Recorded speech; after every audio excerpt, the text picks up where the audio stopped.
आप देख रहे हैं माइथोलॉजिकल बॉय शुभम के साथ। तो चलिए आज की कहानी शुरू करते हैं। मित्रों, मेरा नाम ओंकार है और मैं महाराष्ट्र के नांदेड़ गांव का रहने वाला हूँ। आज मैं आपको मेरे भाई के साथ घटी सच्ची घटना आपको बताना चाहता हूँ। मेरा भाई साइंस कॉलेज में पढ़ता है और उसके करीब एक छोटा जंगल है और उनको उसी रास्ते से कॉलेज जाना पड़ता है और रात को उस जंगल से जाना खतरे से खाली नहीं होता है। कुछ दिनों पहले मेरा भाई दोस्तों के साथ बातें कर रहा था और बातें करते करते रात हो गई और जब उसने समय देखा तो घड़ी में लगभग 9:45 हो रहे थे। उसी जंगल में घर तक पहुंचने का एक छोटा रास्ता भी था, लेकिन वह रात को कोई नहीं गुजरता था। लेकिन मेरे भाई के दोस्तों ने उसी रास्ते से जाने की सोची ताकि जल्दी घर पहुंच जाए। उसी रास्ते में एक हनुमान मंदिर भी पड़ता है। जब उसके बाहर से निकले तो देखा पंडित जी बाहर खड़े थे।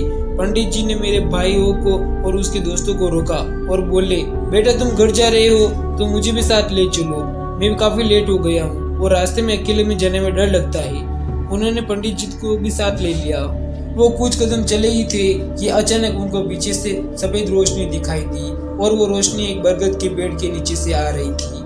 मेरे भाई ने पीछे मुड़कर उस रोशनी की तरफ जाना शुरू किया तो उनको एकदम सफेद आदमी दिखाई दिया और उसकी आंखें भी सफेद ही थी। मेरा भाई बुरी तरह से डर गया और भागकर दोस्तों के पास आया और उनको उस आदमी के बारे में बताया। मेरे भाई के दोस्त भी अब उस आदमी को देख पा रहे थे और वो जोर जोर से चिल्ला रहे थे, कौन है तू, कौन है तू। तभी पुजारी जी ने हमें चुप रहने को कहा। अब वो समझ चुके थे कि वो कोई बुरी आत्मा है। उनको पुजारी जी ने चलते रहने को कहा। वो आत्मा उनकी तरफ देख रही थी लेकिन पास नहीं आई। थोड़ी देर चलते रहने के बाद उन्होंने पीछे देखा तो पीछे कोई नहीं था। अब सभी लोगों की सांस में सांस आई। मेरे भाई के दोस्तों ने पुजारी जी से कई बार उस भूत के बारे में पूछा, लेकिन पुजारी जी कुछ नहीं बोले। वो सभी जंगल से बाहर आ चुके थे और पुजारी जी ने कहा, ठीक है अब मैं घर जाता हूँ। वो आगे चल रहे थे।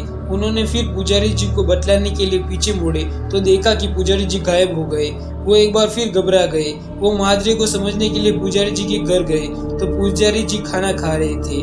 उन्होंने उनसे पूछा, आप कहाँ गायब हो गए। उन्होंने कहा, बेटा मैं तो 8:30 बजे रोज घर आ जाता हूँ और तुम लोग क्या बात कर रहे हो। वो पुजारी जी से बात किए बिना डर के मारे निकल पड़े और रास्ते में उन्हें एहसास हुआ कि शायद उनको उस विपत्ति से बचाने वाले खुद हनुमान जी थे। मेरा भाई और उसके सभी दोस्त हनुमान जी के अनन्य भक्त हैं। मित्रों, ये मेरे भाई के साथ घटी सच्ची घटना है। मैं आपको जल्दी मेरे साथ घटी एक सच्ची घटना बताऊंगा। तब तक के लिए अपना ख्याल रखिएगा। बाय।